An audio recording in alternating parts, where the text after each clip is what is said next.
Hey, I'm John Cannell, and today on Preppy Kitchen, we're making some easy, creamy panna cottas. So let's get started. First off, I'm gonna bloom my gelatin. Grab a 1/4 cup of cold water.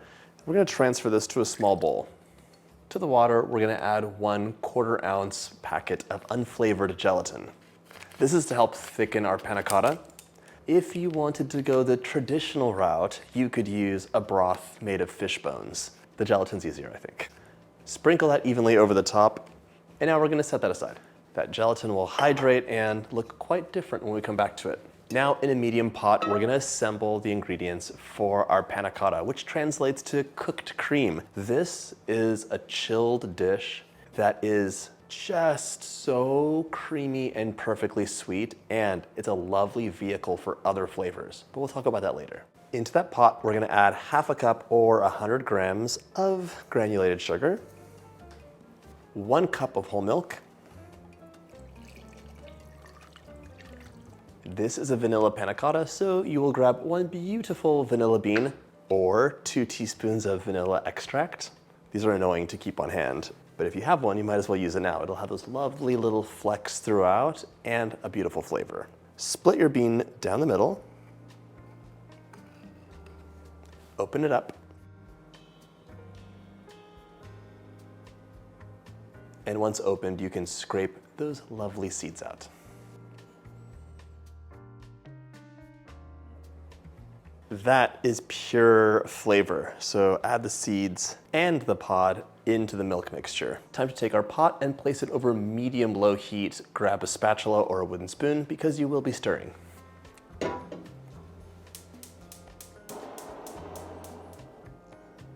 Give this mixture a nice stir. We'd like it to heat up to about 140 degrees, which is hot to the touch. You can use your clean fingers to judge that or grab a thermometer. By the way, if you like my videos, hit that subscribe button. There's 2 new recipes every week. This is gonna heat up pretty quickly, so you should have 1.5 cups of heavy cream at the ready, as well as your now bloomed gelatin. That mixture got very hot, so if it's too steamy, take it off heat. If it just hit 140, you can add your gelatin in now. You can see it's quite hydrated. Plop that in and just whisk it up. My gelatin's fully dissolved, so it's time to whisk in our cream.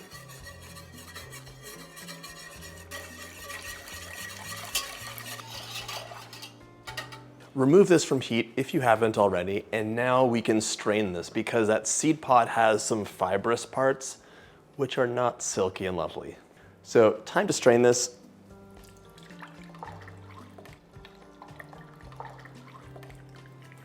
This seed pod is not trash. I would let this dry out a bit and then pop it into some sugar so that you can have some vanilla sugar later on.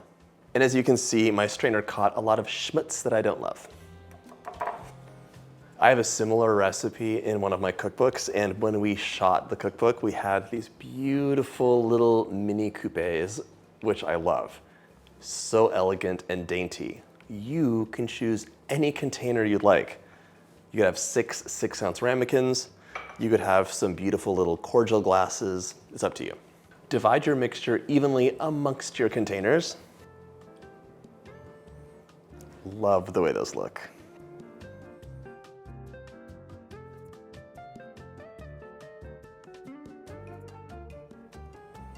This would be delicious if you just drank it. It's like a nice, warm, lovely cream mixture, but a panna cotta should be chilled and set, so it'll have a lovely, very silky, soft texture after it's spent 6 hours to overnight in your refrigerator. You can cover them if desired, like maybe you have some other things in the fridge that would lend some smells that are undesirable, or you can just leave them as is. Carefully transfer those to the fridge, and we'll be right back with the magic of editing to show you how you can top these. My panna cotta is set, and as you can see, it has a loose texture. It has a nice jiggle to it.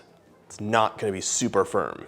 You can enjoy these plain with some fresh berries like I'm doing today, or you could even do something like roasted strawberries or rhubarb. The world is your oyster.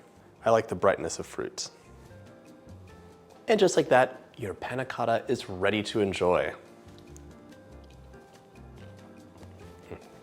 it is so good. Cool, creamy, pleasantly thick. It's like a custard almost.